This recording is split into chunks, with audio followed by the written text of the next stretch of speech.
السلام عليكم، واش راكم البنات؟ نتمنى كامل تكونوا ملاح.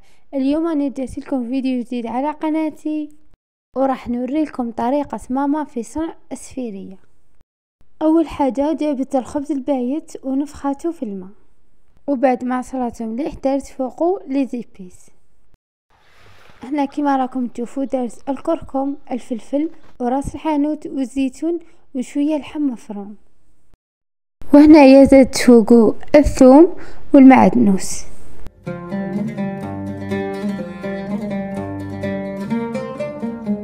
وباش نليمو السفيرية تاعنا نديرو لها حبات بيض.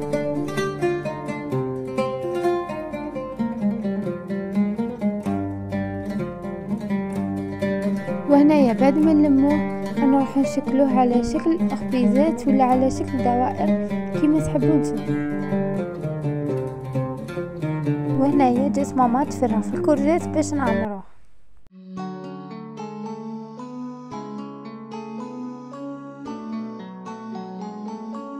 وهنايا كاين استيوس ماما ديرها لها، واللي هي شويه ثوم وشويه ملح باش تجي بنينه.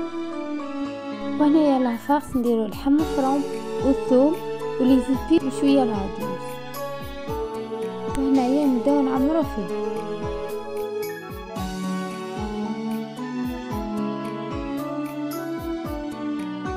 وهنايا بعد ما عمرناهم كامل رايحين نطيبوا المرقه. نحتاجو فيها الجاج، نسكرفتو فيها حبه بصل ونديرو فيها الثوم ولي زيبيس ونخليهم يتقلاو.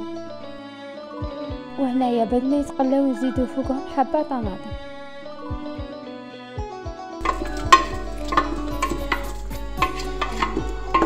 وبعد ما يتقلاو سوا نمرقوهم بالماء السخون.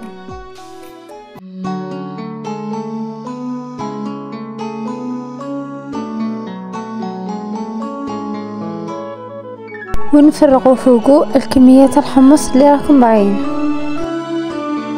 بعدها نبداو نحطو في الحبيبات تاع الكورجات.